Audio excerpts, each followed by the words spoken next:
Hi, it's Dennis Daly. Nice to have you along on All Week Theater, where we take a classic radio episode and play it out over 5 days. And here's part 2 of Roy Rogers. Well,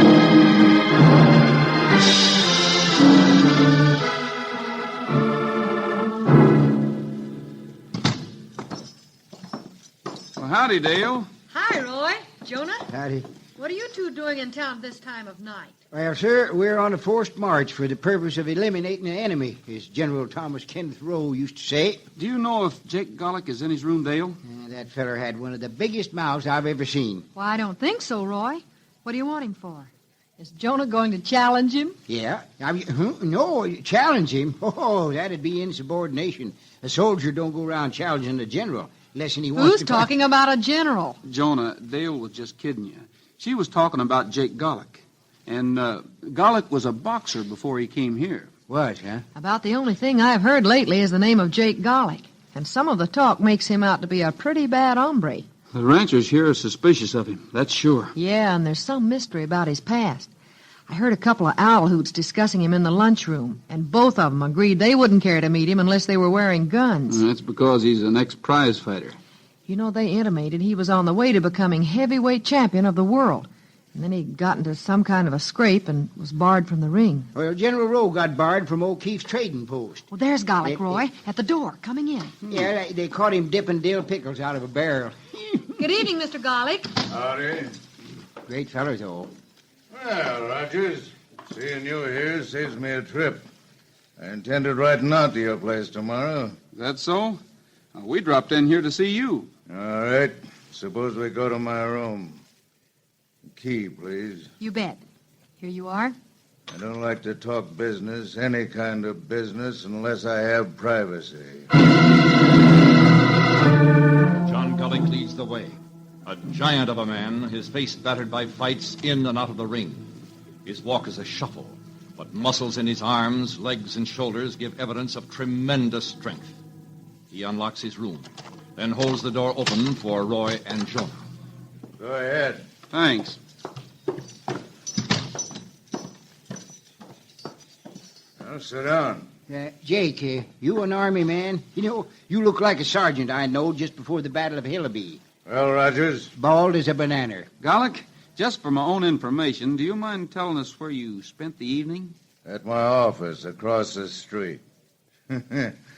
You go back and tell Doug Birch and the other ranchers I had nothing to do with those raids. I don't know who's pulling them. I don't care. I got all I can do, tend to my own business. Is that clear? I think so.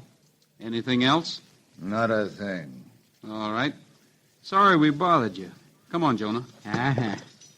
Yeah, you know, this feller'd be put on bread and water if he talked to General Rowe that way. Hey, Rogers, Well?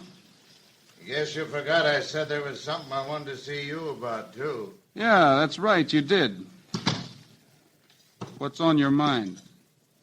I'd like to buy that dog of yours. Bullet? You want me to sell Bullet? I like him. I want him. Thanks, Gollick. But that dog isn't for sale. Okay. But if you ever decide to sell, let me know. I'll meet any offer you get. Thanks. I'll remember. No hard feelings about that other matter? Why would there be? See you later, Gollick. Yeah, something about that feller I don't like. Jonah, head for the stables behind the hotel. Gollick's our man. I'm almost sure we'll find something in the stables to prove it.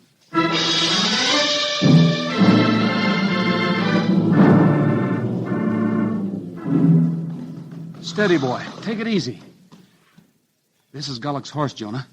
Put your hand here on his neck. Yeah. Hey, this horse been rode hard. He's all lathered up. Yeah. And Gollick told us he'd spent the evening in his office across the street. Kind of forgetful, ain't he? Yeah. The saddle blanket's wet, too. Well, he might have been riding off somewhere else, Roy. He didn't have to be on the raid. If he was off somewhere else, he wouldn't have known about the raid, Jonah. You and I, and maybe the raiders themselves, are the only ones who've come to town since it happened. Yet Gollick knows about it. He mentioned Doug Birch's name. Roy, you're a deducer. We know who we're after now for sure. All we have to do is bait the trap and catch the rattler. That shouldn't take long, but it may be dangerous. So join me next time when I take a classic old-time radio episode and split it up into 5 easy-to-digest pieces, right here on All Week Theater.